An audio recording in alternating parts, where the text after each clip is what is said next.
Okay, sorry, maybe due to some internet connectivity, I was out of the meeting. Yeah. So what actually we talk about? We talk about the IoT technology stack, considering the IoT hardware device, connectivity, product cloud, then different external sources, then the privacy security, and its integration with the business systems that we have seen. And we started with developing of the different systems. So if you take any example, so whenever you would like to develop any product, try to think about the complete final application where you have to develop or install your product. So just like as we are taking the example of farm management system, as we know, this farm management system we can work with the different application in the farm. Just like we can have the farm equipment system, we can work with the irrigation system, we can work with the seed optimization system, or we can work with weather data system, or even we can have another application in the farm. So all this is what your final application is there. Now out of this final application, what you have to do, we have to divide this complete final management system into different systems so that we can easily develop one particular application. So let's like we have divided in some different subparts here or subsystems here, and now you have to pick up one subsystem, and that subsystem we have to start developing. Okay, now while developing this complete subsystem, we have to think about where actually it is going to be connected with the final application. As we know that our final application here will be your farm management system. So therefore, whatever your final farm management system is there, obviously it will be connected with the cloud. Now we have to think about whatever the equipment or the farm equipment system that IoT that we are inculcating into the product. So we have to think about what type of connectivity is needed, okay, then what type of sensors it needed, and where the data that we have to store. So therefore, now we have to start with our product, that is the farm equipment, whatever the farm equipment is there.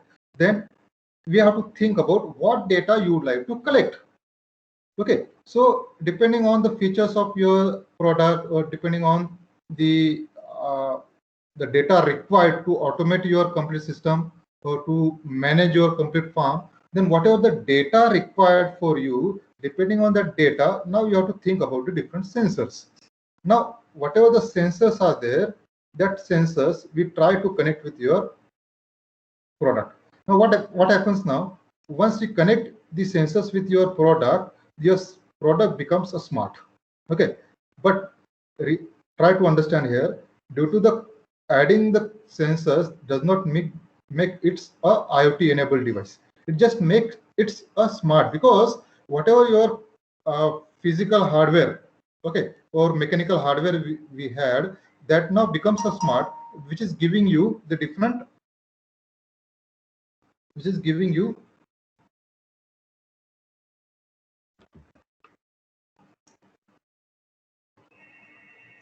Are you able to hear me?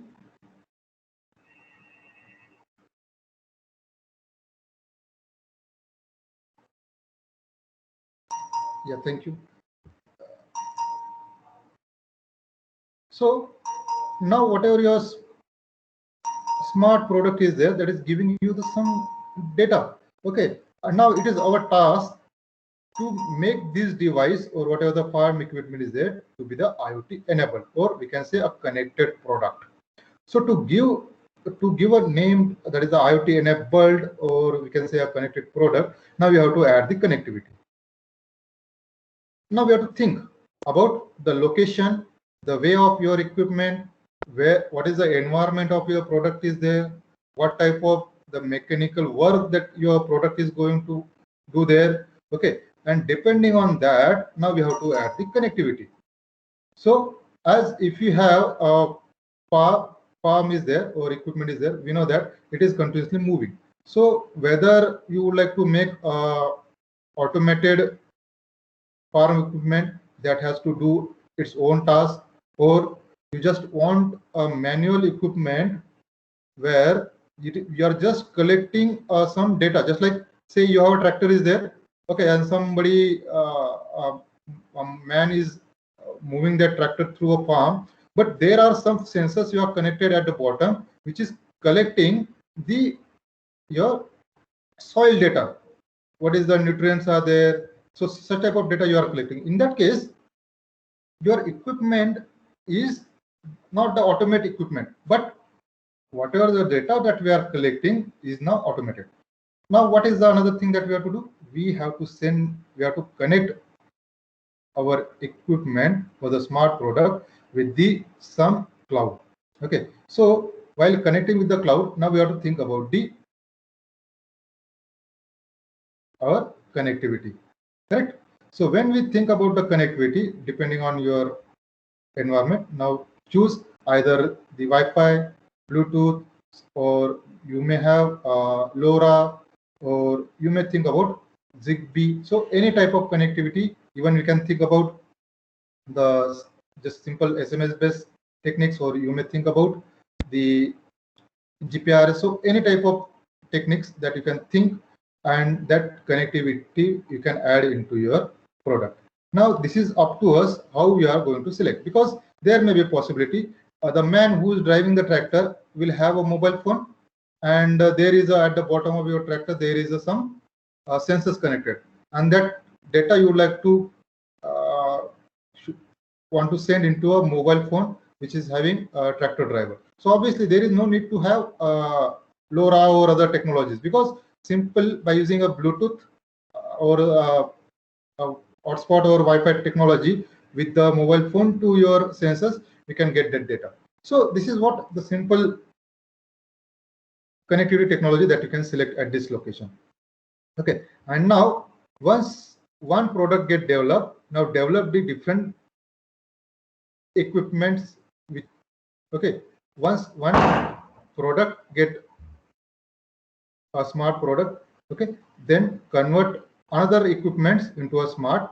So what will happen? We have a complete farm equipment system, okay, and then now try to develop other applications. So depending on other systems, we'll have a system of systems, correct?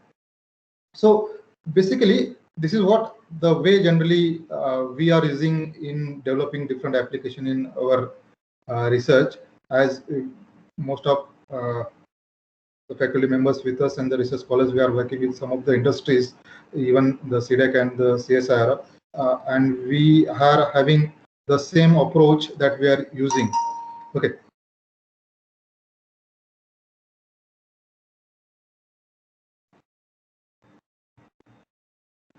I request all the participants, if you have any questions, you can put in the chat box so that we can also discuss.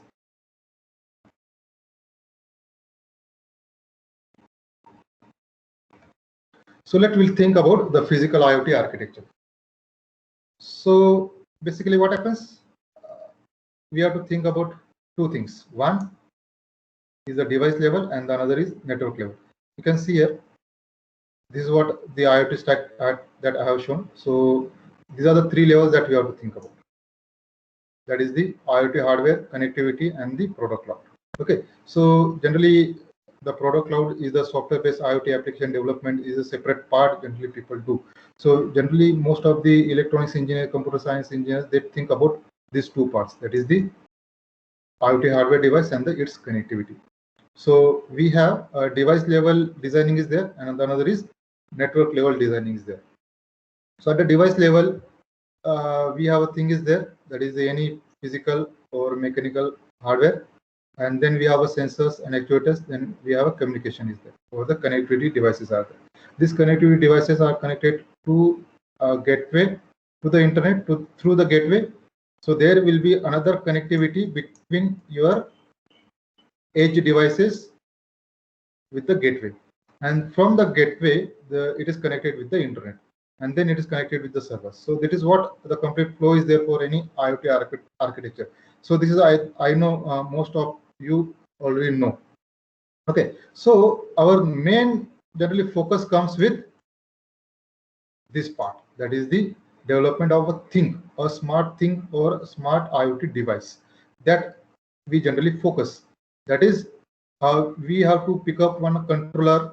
Generally we have one idea, that is we have to say one physical device is there, and we would like to make it IoT enabled. And when we have a such type of thing is there, we try to think about what type of microcontroller you want. And then you think about what type of sensors that you connect. Then we think about what type of connectivity should be there, because you would like to send that data to a particular internet or to a cloud. And then we think about what should be the gateway.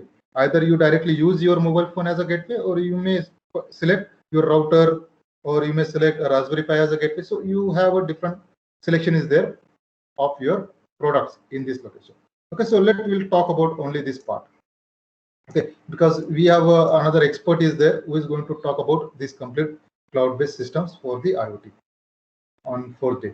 Okay, so whenever we try to develop this device level IoT enabled system, then we think about whether we have to go for, we have to make it, or whether we have to buy it. Correct? Because it is obvious question as every person comes. Shall we make a complete system, or shall we buy some of the system so that we can develop a prototype very fast? Okay, whenever you make any system or any IoT product, you have to think about all such things. That is the power supply requirement, then what is its wireless subsystem, then what is the processor or controller subsystem, and different accessories, that is the sensors, actuators that are going to enhance your product operation. Okay, now all these parameters, if you, or all these subsystems, when we think about, and when you do a complete literature of all these things, then you think about whether you have to make a complete IoT product, or you have to buy some of these subsystems for your IoT product. Okay, that is very important. Otherwise, what happens now, even if you try to select a power supplies, then you have to think about so many things. Okay, when we go for developing any IoT product, there are so many other parameters are there apart from this. Just like we are having a regulatory considerations that have a significant question on whether you have to make or buy decision. Okay, then so all these things are going to have a substantial impact on your schedule. Okay, because suppose you have a timeline is there, within a 3 months or 6 months you would like to make your product. Okay, and in that case, so whether we have to make some of the part of your IoT product, or you have to buy some of the subsystems of your product, that you have to think about. Okay, otherwise while making a complete subsystem of your IoT product, then there is a risk added, because whatever the subsystem that you are making your own may or may not work within the time period. Okay, and that may lead the risk to increasing the delay in the product delivery or product development. Okay, so when we consider the power supplies, now mostly as even yesterday we had a discussion with the Bausa sir that we should have batteries and connection nowadays people are using. Okay, so we have IoT devices are often generally battery powered. Okay, and most of these batteries are either lithium ion or the lithium polymer batteries. Okay, so while selecting any particular power management or battery, you have to think about few of the parameters. Just like we have operating temperature range. So basically, where your product is going to work, based on that, we have to think about what is the operating temperature is there, whether it is rechargeable batteries are there, or whether you are using one-time usable batteries. Also, what is the battery life is there, whether your battery is going to last for one year, 2 year, 3 years. So that also depends on your type of connectivity and the processor that you are selecting for your IoT product. Then is there any separate energy storage is there, or any energy harvesting part also you are using for your power supply? That also you have to think about. Okay, then we have to think about some wireless subsystems. So while selecting the wireless subsystems, either you have to make your own wireless subsystem, or you can directly utilize some original equipment manufacturer products.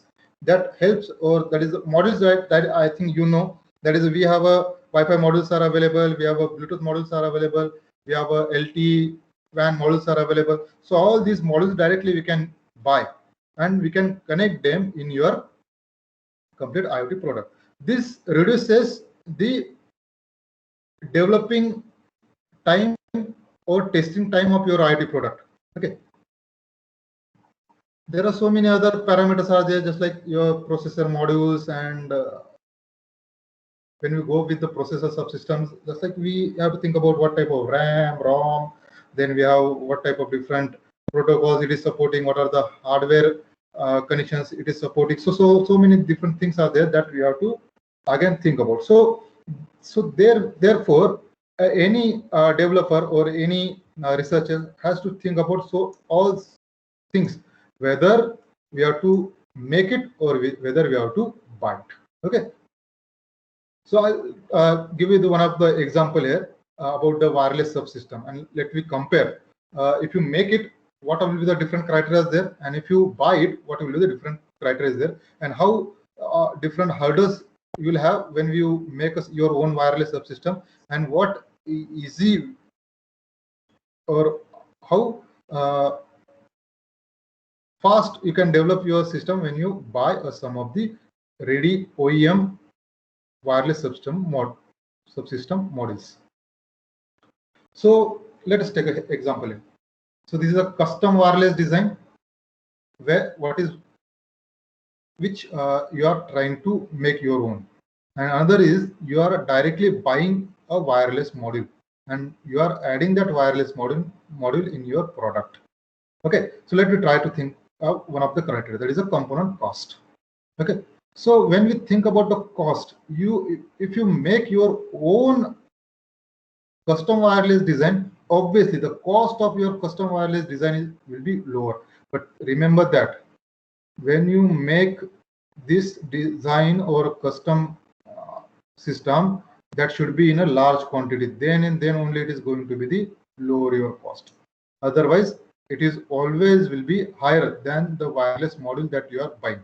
Okay, but in case of if you use only a ready-made wireless modules for your product, which is in a already large quantity, then the cost of your wireless module is going to be higher. So you have to think about whether our quantity is in a large amount or whether you are just developing your prototype. So if you are simple developing your prototype, so as per our opinion, you should go with the buying the wireless module. Okay, and when you go for the large quantity, you should go with custom your wireless design. Then the physical design. So when we have making your own PCB, then custom wireless design gives you more flexibility. It gives you great space at constant design. So that is very good advantage. So whatever the system or IoT product that you are developing, if you have a space constraint is there, so obviously at the final stage you should go with your custom wireless design. And when you think about any wireless module integration, when you have a constant space designs are there, then obviously the wireless modules are more constant and modules form factor is fixed, because whatever the modules that we are buying, their area is fixed, their whatever the connections, pins and everything, that is already fixed. So due to this, with that constant, we have to develop our own PCB. Now next we'll move to the development cost. If you try to make your own custom wireless design, obviously the development cost here is very, very high. Okay, but in case of buying OEM wireless module, then your development cost is very, very low. Okay.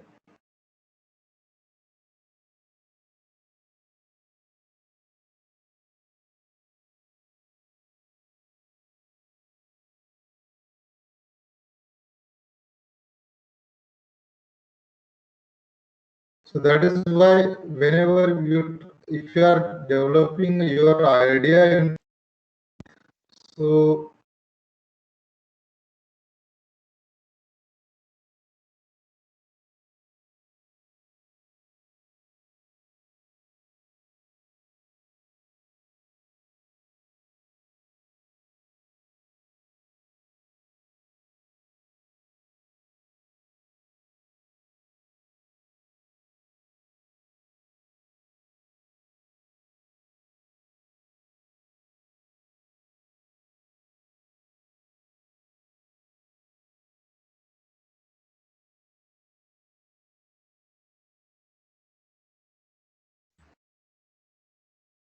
So when we are doing a prototyping, we have to think about the buying OEM wireless modules. So design risk also, when you develop our own PCB layout, so there is a design risk when we have a custom wireless module is there. But in case of developing a PCB with wireless OEM wireless module, then generally we have a low risk is there. Why this is so? Because whatever the OEM wireless module is there, already it is tested for particular connectivity.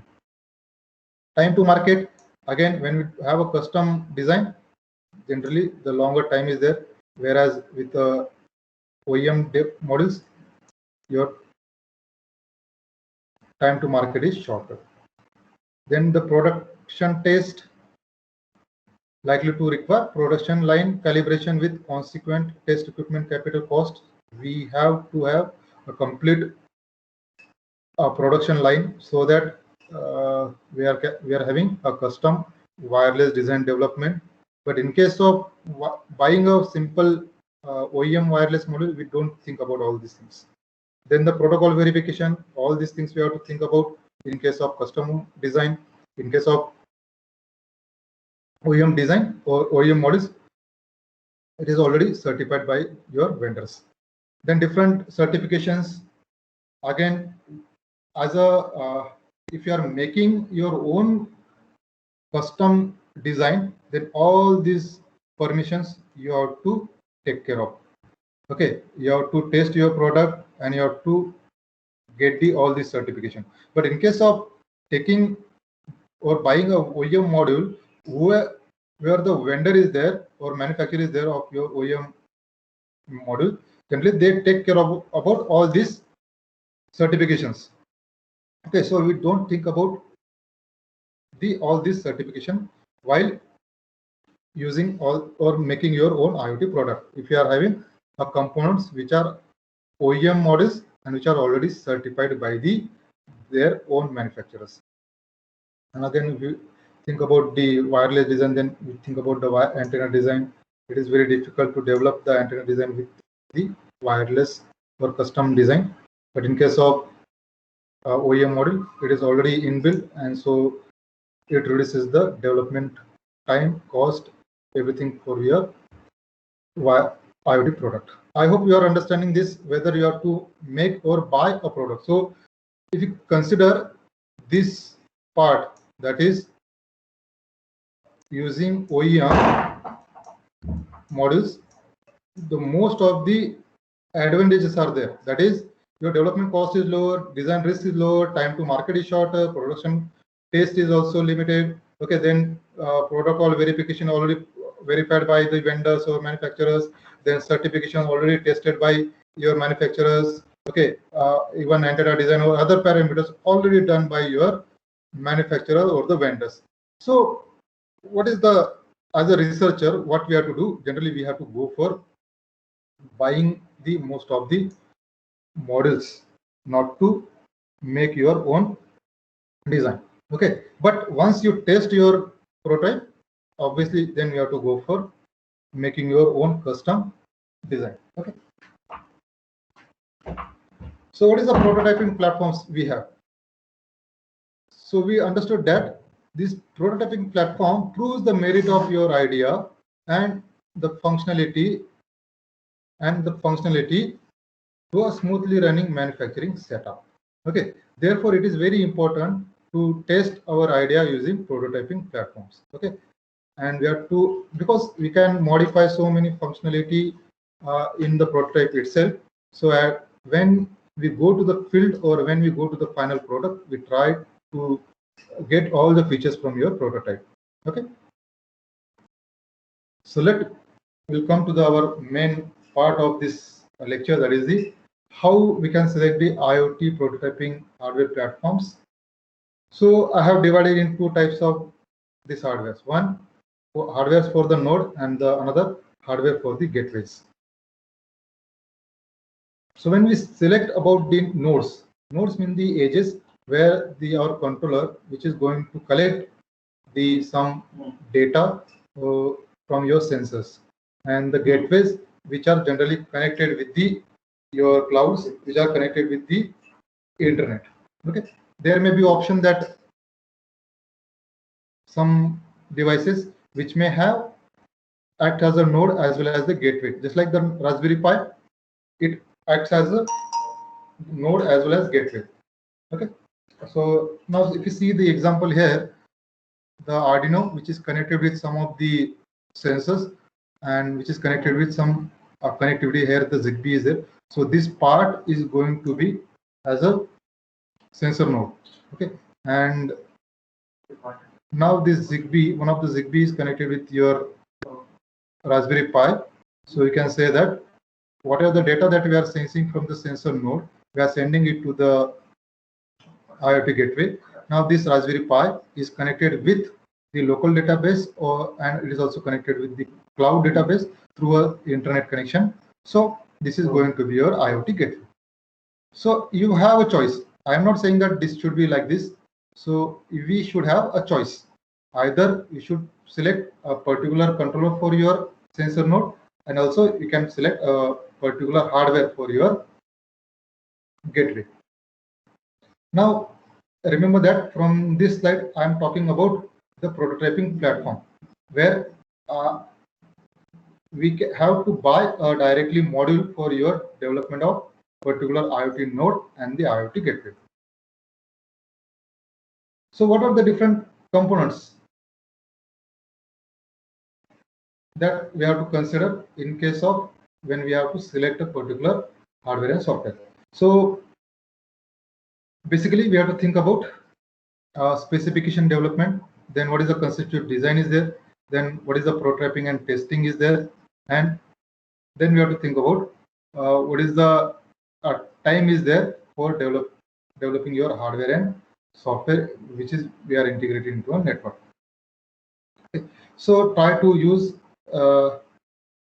platforms like this, just like Arduino Raspberry Pi, which allows us to rapidly develop our design, and it helps us to develop our product within a short period of time.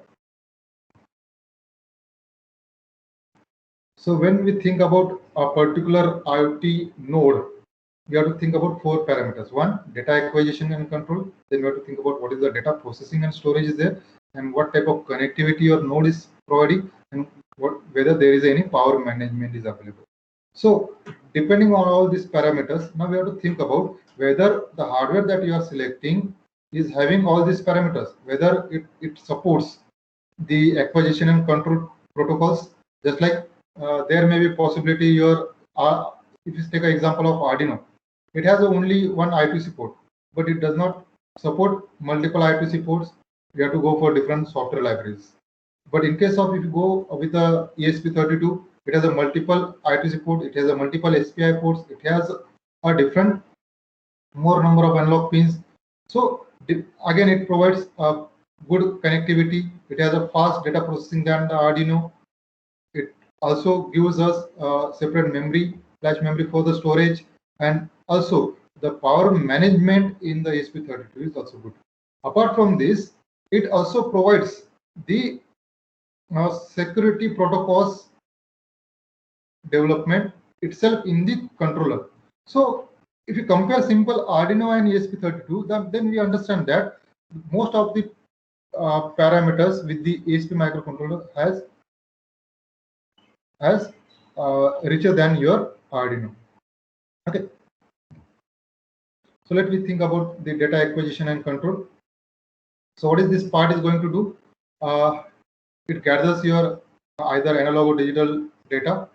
Then we have to convert it into a digital if you have it analog, and then you have to process it and we have to analyze it. So to make the data acquisition from your development board, it has to be support some of the industry standard protocols. Just like for measuring the current, most of the industry protocols or industry hardware, just like your PLCs are there, they support the 420 milliamps of current sensing. So your hardware must also support such type of industry standard. Otherwise, it is very difficult for your IoT product to be developed or implement into the industry. Then different IoT protocol support, just like IoT, SPI, CAN, and other protocols that you have to think about, through which you have to connect with your sensors. Then the control that help us to automate your external devices.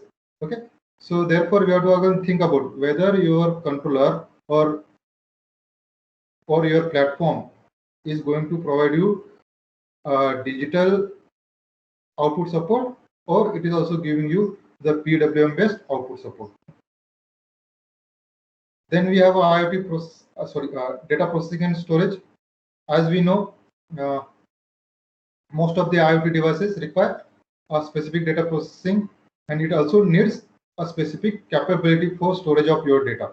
Therefore, we have to also think about whether your prototyping platform is capable of processing your data within that speed or not, and also whether it has a particular data memory is available so that we can store our particular data at a local level, because every time it is not necessary that you can provide an internet connection to your node or connectivity to your node. Therefore, there should be a local storage capability available with your IoT prototyping platform, so that we can store some of the data in locally. Okay, and whenever we get the internet or the connectivity to your node, then at that time we can upload it to the cloud or to your gate. Okay, what helps? This help us to aggregate your data, to transmit your data, and to analyze your data. Therefore, this is very important part to think about of your IoT prototyping platform. Then, when we think about this processing and storage capability of your IoT platform, then obviously it helps us to process your data at locally, and only the data which is required or which is required for generating some rules at a cloud level, or to generating some alarms at the cloud level, that only we can send at the cloud. Okay, that help us to reduce the analysis cost at the cloud level. Whatever the machine learning, AI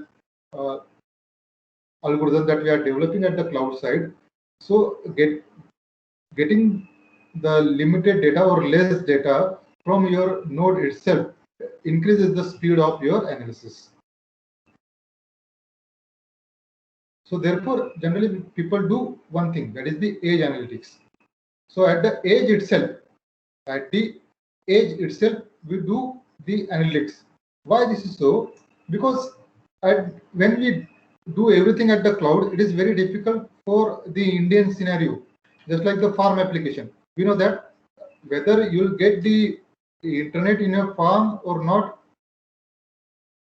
generally that we don't know, correct? Even most of the time people think about the smart helmets or smart bike or the car application, and we know that in most of the part of your Indian region, the internet is not available, and in such case it is very difficult for to directly send data to the cloud and then process it.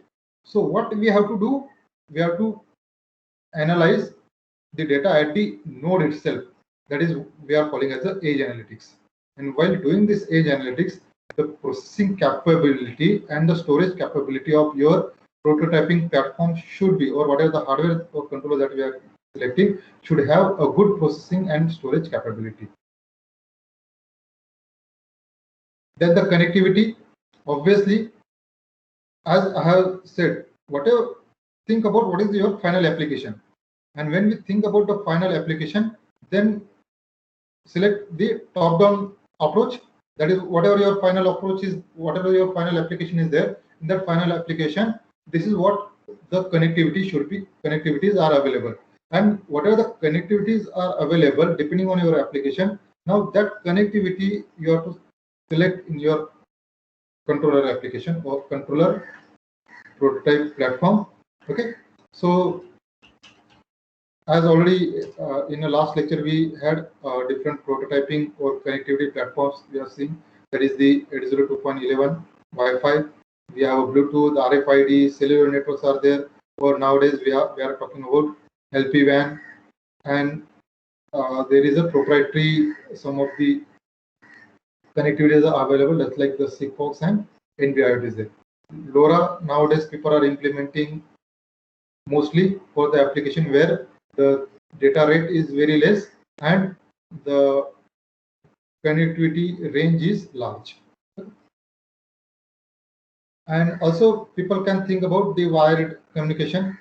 Mostly it is suited for the stationary devices, and where we think that whatever your final application or data management is there is at the one location itself. Therefore, we should have think about also wired communication, just like a smart building or a smart industrial control application within the particular premises, where we can directly use the Ethernet, or we can go with RS485 application, or we can also go with the CAN. Even a smart car, if you would like to develop, then we can have this type of wired communication can be used. This is one of the hardware that already you know. This is a OEM module that is of Raspberry Pi, and we know that it supports the Bluetooth. It also supports the Ethernet. It supports the Wi-Fi. Okay, and it also supports different wired communication through USB. The another very important criteria is the power management, because even though you are using your prototyping platform, so you have to think about whatever the prototyping platform is there, whether it is supporting the power management rules or not. As nowadays, most of the hardware platform, whether from the STM, whether from the Intel or Analog, all are supporting the power management rules in the your controller, and this we can make them into a sleep mode for a particular time period, so that we can reduce the power consumption of your prototyping platform, and that can last for or it also increases the life of your battery. So while selecting any microcontroller prototyping platform, so you have to think about two type of things, as I have said, at the node level and the gateway level. So if you think about only a node level devices, think about the microcontroller development boards. And when we think about the gateway level boards, then think about the single board computers. Nowadays, even the microcontroller development boards comes with the inbuilt capability with the connectivity. Only the problem with the microcontroller development board is that they come with the limited processing capability, and along with they come with limited storage. Therefore, single board mini computers gives you this advantage. It gives you the more processing capability, and it gives you more storage. Along with, there are so many advantages are there, just like you can create your own GUI, that is a graphical user interface, or easily you can develop different application that you would like to develop on a cloud itself. So let's take an example here while selecting a particular simple microcontroller development board here.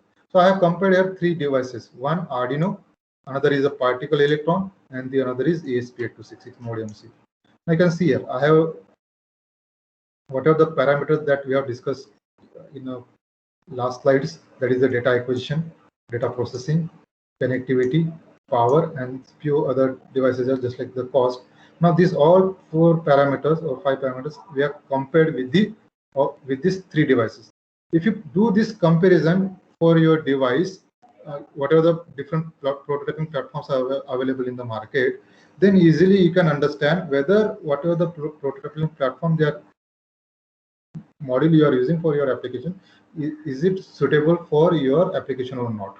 Okay, so just like here, if you take the feature one, that is the how many GPIO pins are there. So when we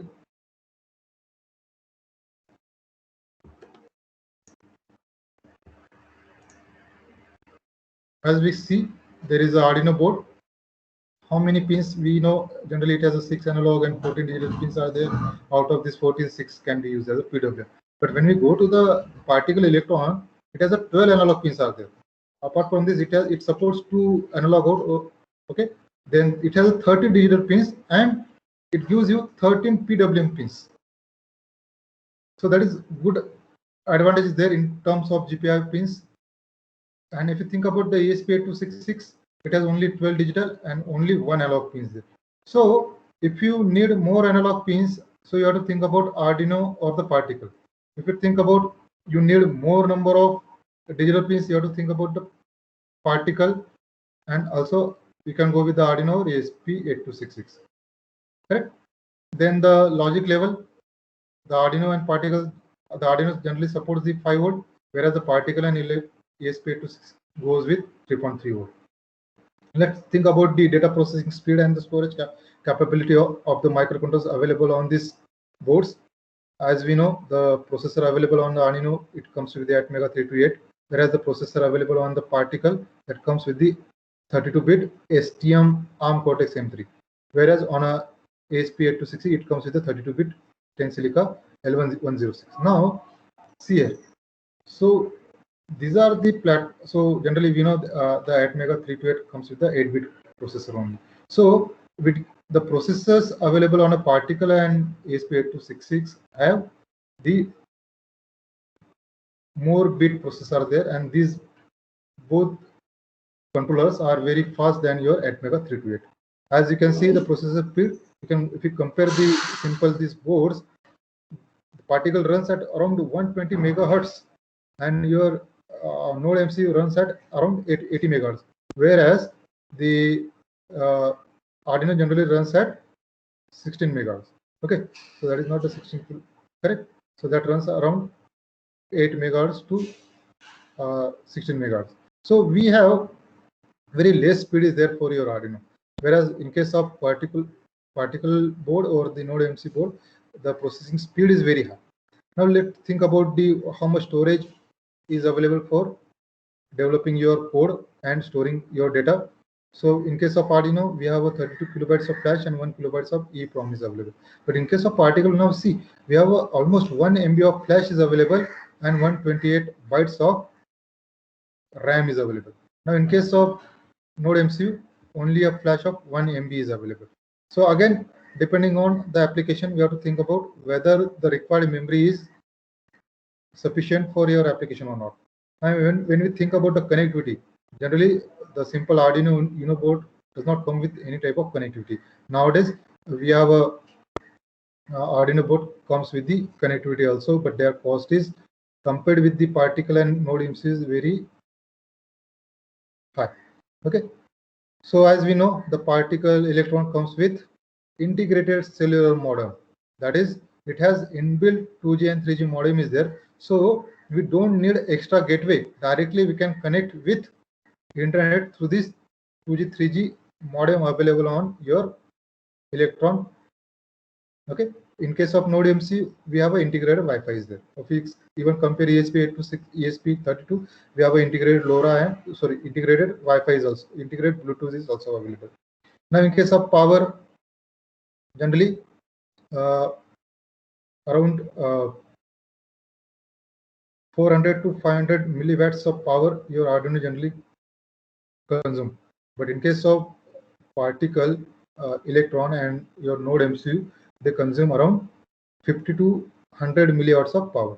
So their power requirement is less as compared to your Arduino. So now you have to think about what is your requirement of your application is there. Okay. Also, you have to think about what is the optional components available in your lab. Okay, because sometimes what happens, Arduinos may be available in your labs. Okay, and you are just testing whether your idea works or not. To test whether your idea works or not, it is not necessary to go with the higher cost prototyping platform. Once your idea works with any lower cost prototyping platform, now select higher end modules, higher end prototyping modules. Then again you have to test your idea whether it works with your higher end prototyping modules or not.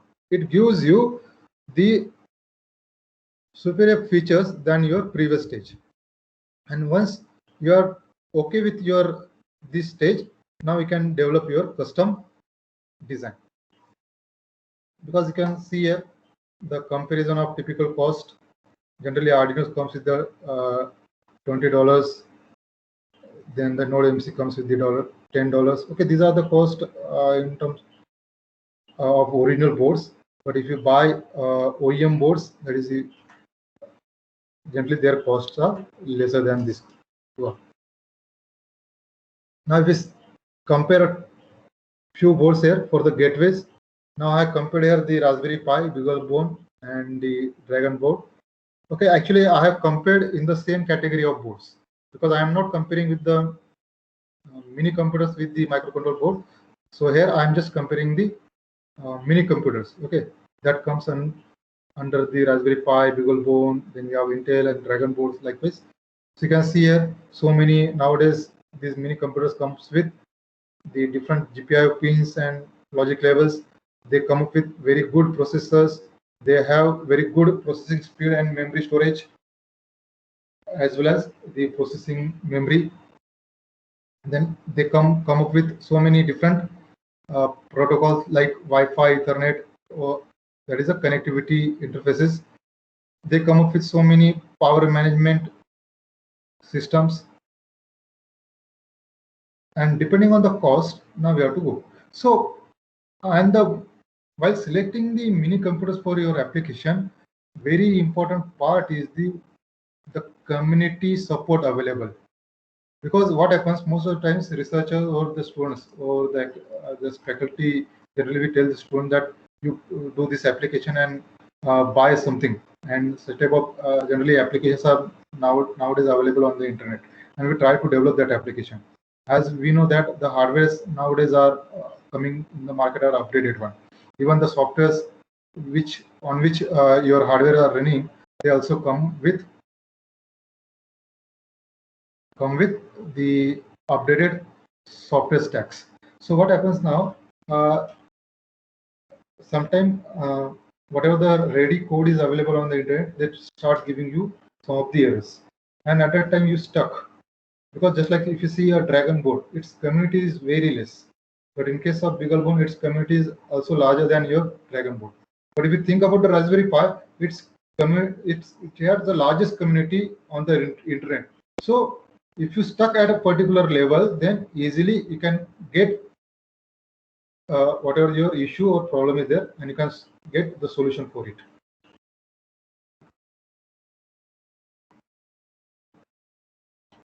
So always the question comes, most of the times the students, the researcher, or the people ask me this question, whether to buy or go for a microcontroller prototyping platform, or whether we have to go for a single board mini computers. So I will not say that you have to go with the microcontroller prototyping platform or single board computer prototyping platforms. Okay, because depending on your application and the device itself has their fundamental differences, because the use of the single board mini computers is different and the use of microcontroller development boards is different. Therefore, it has already fundamental differences are there. Therefore, we cannot compare directly them. Okay, and both these boards, that is a single board mini computers and your microcontroller prototyping platform, have a good prototyping capability, and therefore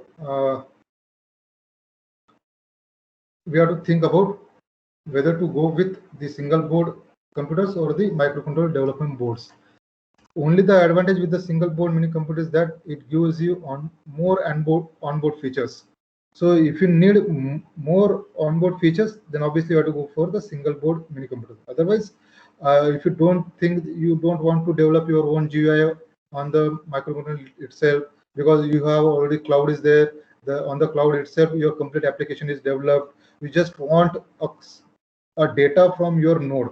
So why to go for a single board computer? So go for microcontroller prototyping platform, connect the sensors to it, add the connectivity to it, get the data, process some of the data, analyze it at the node itself, and whatever the required data is there, try to send it to your cloud. And whatever your AI ML application you have developed on a cloud, you can process it there.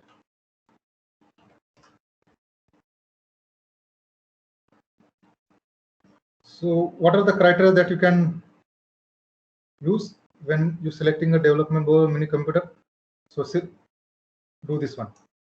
Step 1, you can have determine the type and number of peripherals and the sensors or output devices that you want to connect with your system. Then whether your single board microcontroller development board or a single board mini computer is capable to connect with these sensors or not, because nowadays whatever the sensors that are in the market, they support different protocols through which, because they are digital in nature, and through a particular protocol or hardware protocol, we have to get the data from your sensors. Therefore, you have to also think about whether your mini computer or the single board, your microcontroller board is going to coordinate with your sensors or not. Then you have to think about what are the different data communication protocols are there, so that we can connect with your actuators and sensors. And then finally, what is the networking hardware or communication protocol it is going to support, so that we can add the connectivity with your IoT product. I hope you are understanding this one. So I'll give you some of the examples here.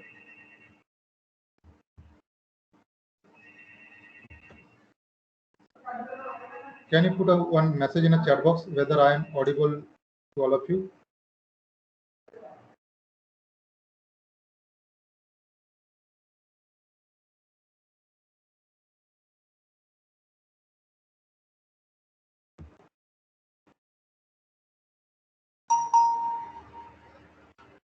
I request all of you, if you have any questions, you can put in a chat box, so that I'll give you the right to unmute your, so that you can ask the questions by unmuting yourself. So let me take an example of a wearable hardware platform. So this is another area where people are developing their IoT products. So depending on the application, you have to think about your wearable hardware platform. So just like whether you are developing your health and fitness application, or whether you have to develop augmented and virtual reality, or whether you are developing your device for lifestyle, or whether you are developing a device for motion capture. So basically, type of application decides what type of wearable hardware platform that you are going to use. So agriculture, medical, military grade. So depending on this type of your uses, we can have select the particular wearable hardware platform. So what are the different characteristics that we have to think? That is, obviously, when we think about the low wearable devices, we have to think about it has to support low power design. It must have energy efficient connectivity protocols. It must have power management strategy in controller or your device itself. It should have a battery connectivity, and it should have a human factor. That is, it should not have a risk to your human body. So all these parameters you have to think about while developing your wearable device, and all these parameters should be supported by your wearable device hardware platform. So we know that low power design. So this is very important factor when we consider developing our own wearable device, that is the power consumption, correct?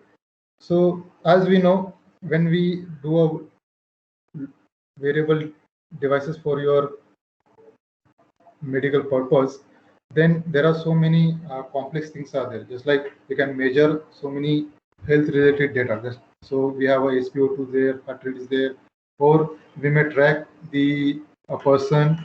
So while doing all these things, it consumes more battery. Okay, so you have to also think about how many parameters that you are measuring from your wearable device. So you have to think about what type of devices are connected, how much time the battery is going to last, and what type of power management system is there, so that your battery should last for longer duration. So the best way is that whatever the controller that we have on a wearable device must have a low power design. So obviously, if it is a low power design, then obviously it is going to consume low power, and automatically the power requirement of your complete system may be less. And due to this, it allows us to make your battery last for longer duration. We have to use the energy efficient connectivity protocols.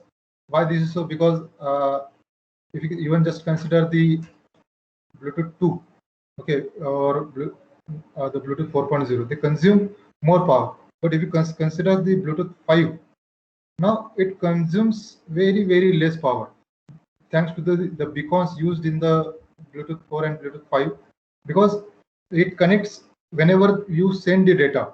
Other time it remains in a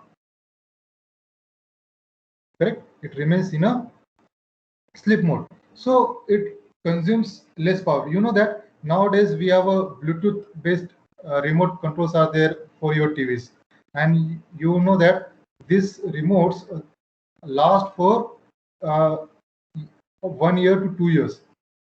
You know that even there is no button to switch off your remotes, still they are lasting for 1 year to 2 years. Why this so? Because whenever you press a button, then and then only it activates your Bluetooth and sends the data. Otherwise it remains in a sleep mode. So that is what the advantages are there. For energy efficient protocols are there. Even we have a Wi-Fi is there, so you have to select a particular Wi-Fi. Either you have to go for 2.4 gigahertz or 5 gigahertz connectivity.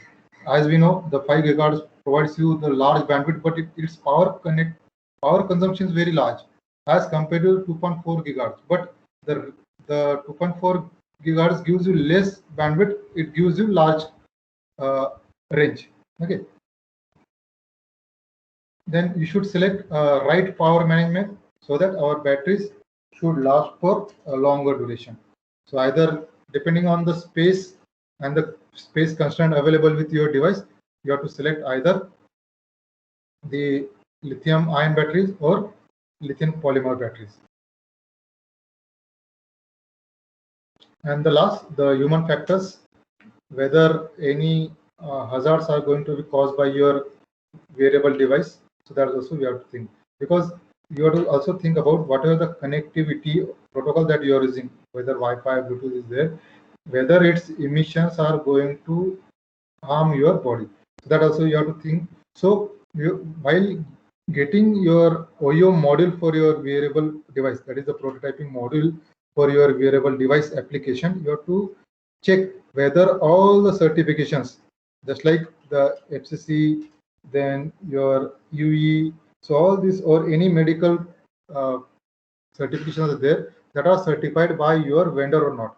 Otherwise, if you put all such type of wearable device or OEM module in your product, that may be cause the harm to your body. And the another problem will occur that if you launch your product, then you have to go through some of the regulatory guidelines, and you have to test your product finally.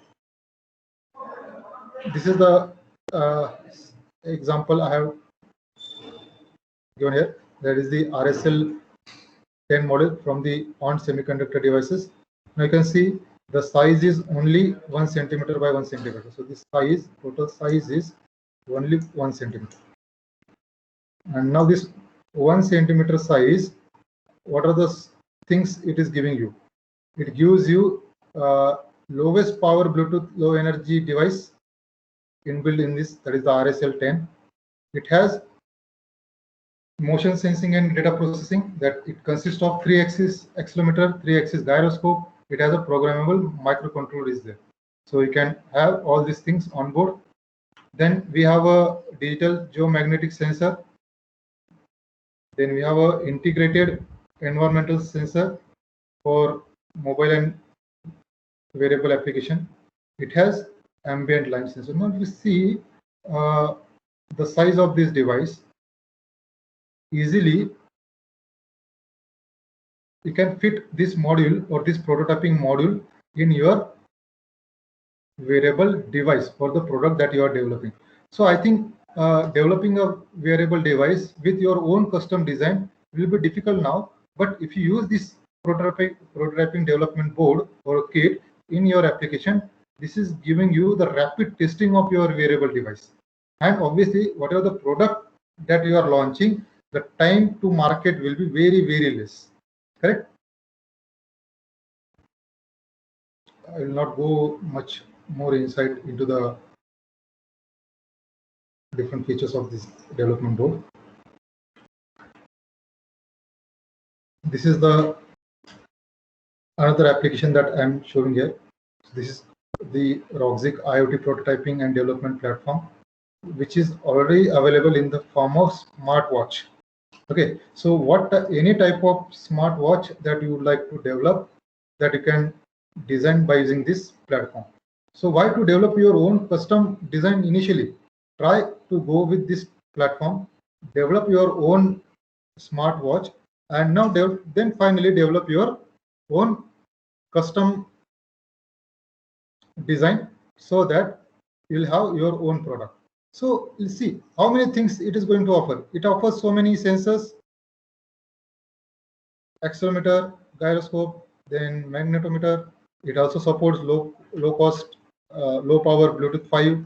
Okay, then it has a different heart rate sensor, barometer, magnetometer. So many sensors are also connected. So and on board there is a controller which you can program yourself, which it has a display. So whatever the GUI that you would like to develop, that you can develop your own. And finally, they also provide you the cloud. So easily you can integrate the data with the cloud through this smart watch prototyping platform. Easily, they have provided different application also to develop your own Android app, Python CLI or Windows GUI, so that you can create your graphical user interface through app or some browser-based application to get the data from your cloud. So what actually I mean to say that whenever such type of already tested OEM models are available, then my personal opinion is that try to go with this prototyping platform. This helps us to rapidly test your application and to develop your product. So within a limited span of time, you can develop your product and you can launch into the market. So these are so many different features which are available with this Rockzik's IoT prototyping platform. There are so many different applications are there where you can use this model. So I'm done with my presentation here. Now I would like to go for the question and answer session. So I request the participants, if you have any questions, you can directly unmute yourself and you can ask me. I have given a right to unmute yourself.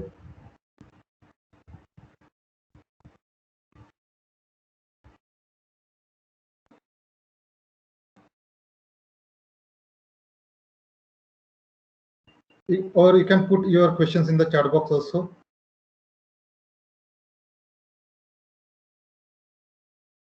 Yeah, somebody has a question is there from Mr. Pawan. That is, shall we start with the ESP32 development model for IoT? Yes, obviously. Why this is so? When we compare the cost with the Arduino Uno or Node MCU ESP8266, if you compare the cost, their cost is almost same. Okay, generally 826 come with the lower cost around 200 to 300 rupees, but ESP32 models also, the OEM models, I'm talking about the OEM models. The OEM model of ESP32 also comes around the rupees of 400. So as we compare with the Arduino, obviously the ESP32 cost is lesser than your Arduino boards. The another advantage is that now it provides you the connectivity. The another things is that it provides more processing speed and storage capability.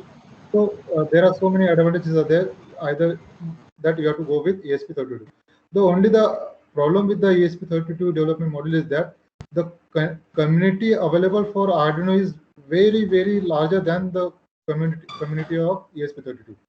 So the support available for Arduino is very large.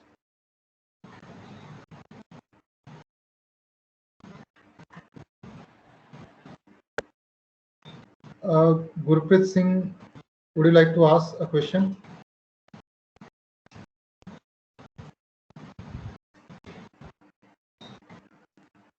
We are not audible.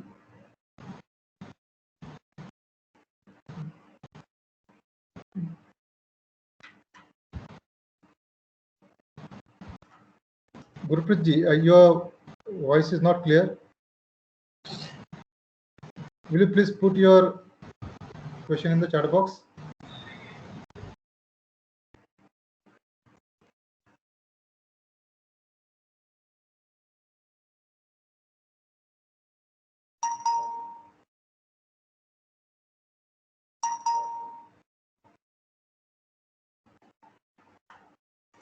Okay. Dr. Ashwin Ubaria has asked me the question: which programming language is more suitable for configure IoT devices for customized prototypes? Obviously, most of nowadays prototyping platform are supporting their high-level languages, just like the Arduino is there, which is based on the library based. So even you can see the TI is also supporting the same type of platform. STM is also supporting the same type of platform.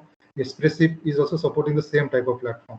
So I think we should go with the higher level languages, and I generally avoid using any assembly type of language. Your question may be in the form of also that whether you have to go for the Python or not. Yeah, obviously, if you think about the Raspberry Pi or other type of devices, obviously you have to think about the Python language, because the libraries or the APIs available for devices are mostly based on the Python. So why to go for the C language based application development?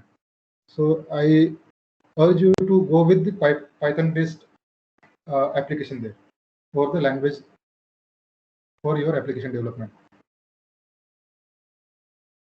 Any prerequisites for the beginners in the IoT?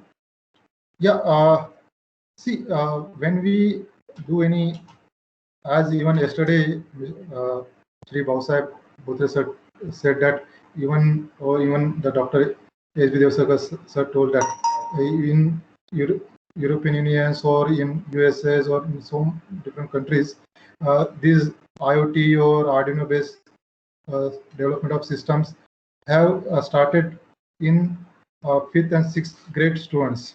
So it means that there is no prerequisite actually needed for the beginners.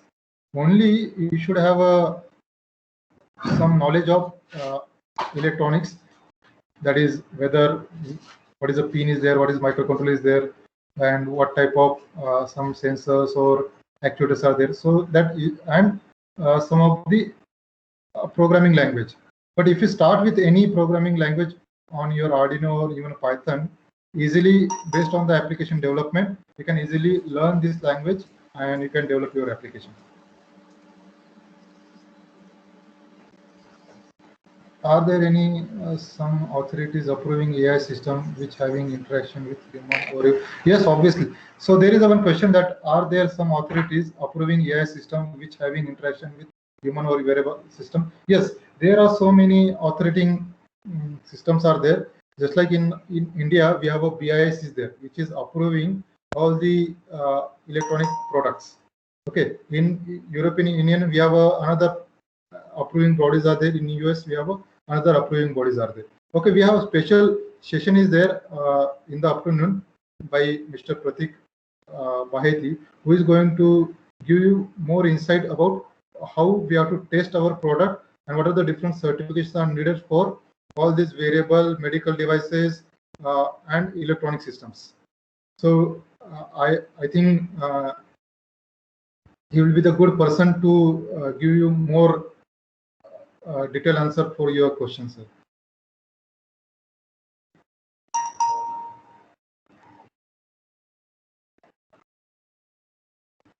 Also, on last day we kept a complete hands-on session. So those who are in the meeting, they can try to arrange the ESP32 board. If you have access to ESP32 board, I urge you any of the ESP32 board, you try to arrange it. Any sensor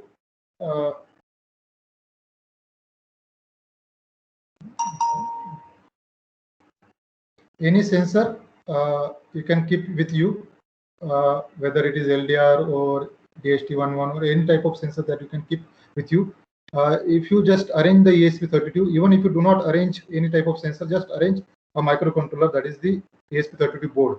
Okay, so it will help you to do the complete hands-on session on a last day.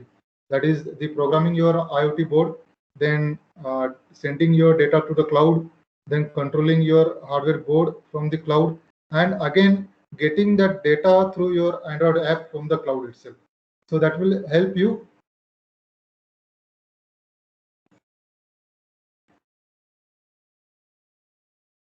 to do some hands-ons, so that those who are already aware about all such technologies, they already have all such devices, they can easily do it. But those who are first time doing this hands-on session on IoT, I request them try to arrange the ESP32 board.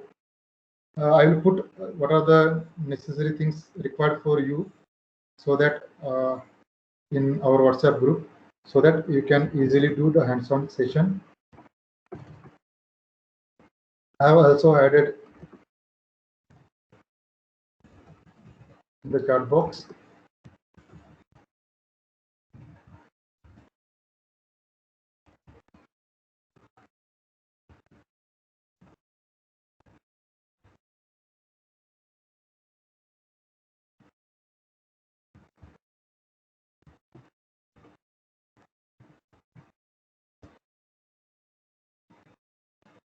Okay, any further questions from the participants?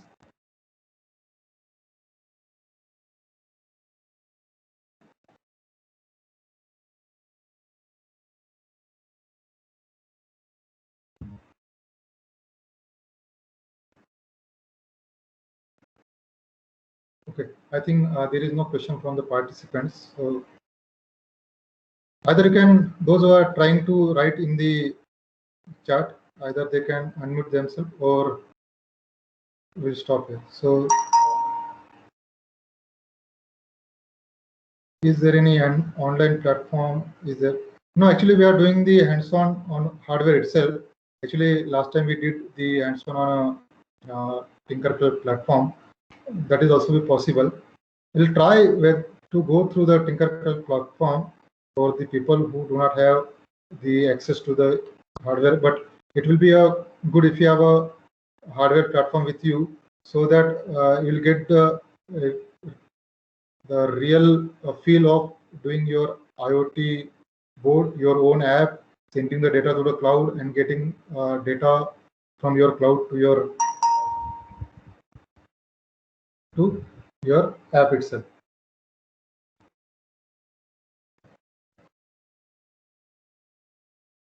Yeah, that's why I'm saying, people are saying that we don't have a hardware now. That's why I'm saying you try to arrange it. If you do not have it, okay, don't worry. You just go through the sessions, and these sessions will be posted on a YouTube, so that later on you can access all these videos and you can arrange this hardware and you can get the feel of IoT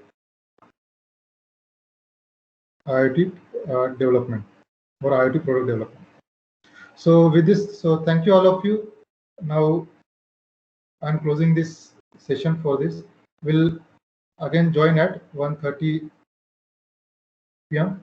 with the session from Mr. Pratik Baheti on the topic, the product IoT product testing and different certifications. So thank you all. Thank you.